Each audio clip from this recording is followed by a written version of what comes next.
locker room for Polynesian Pacific Championship Wrestling. We've just seen the cage match. Kevin Sullivan is in the locker room with me. Kevin, see, what I said came true. We singled out the bad man from Texas. The man that blows through the West Texas plain like a tumbleweed, eating everything in its path. But the man from the desert, the man who breathes and walks on fire, the Sheik, the only Sheik in professional wrestling today, the man that was walked through the desert for 20 days and 20 nights and only feasted on the carcasses of dead animals that laid Bruiser Brody out just like the dead camel carcass that falls over when there's no water left in the hump. You see, Bruiser Brody, you came to your oasis in the desert and it was dry like fire. I predicted that you'd get burned by the Mystic One himself, and you did.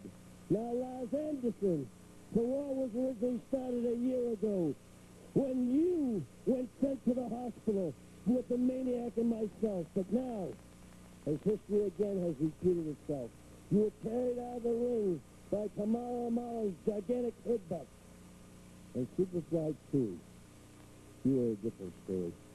See, I gave you a chance to bury yourself.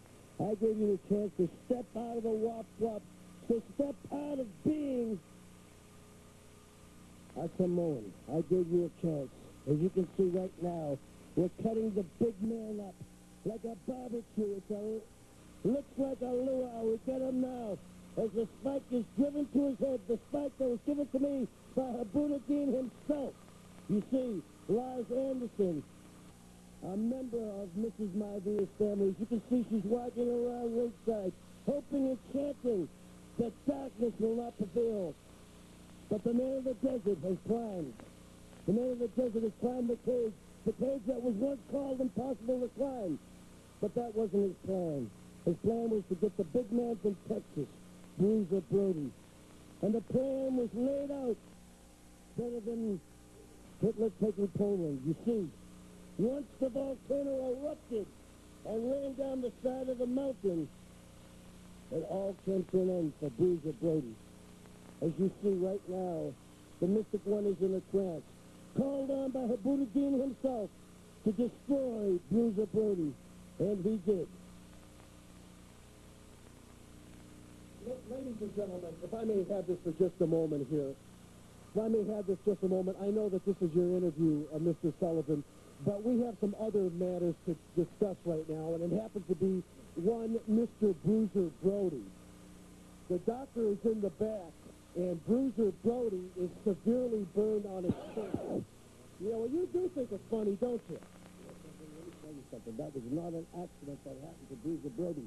And I don't make idle threats, but accidents can happen to anybody outside the arena. Mr. Sonny, if you get what I mean, sun can be turned into darkness real quick, like 6 feet down and buried under, so you better watch your tongue or it will be cut out. All I can say, Maniac, Mark Lewin, and Kevin Sullivan, we have the doctors in... Again and taking control of the island. The sun has brought it out. Sonny, you see, it is nighttime. The night place where we live and dwell.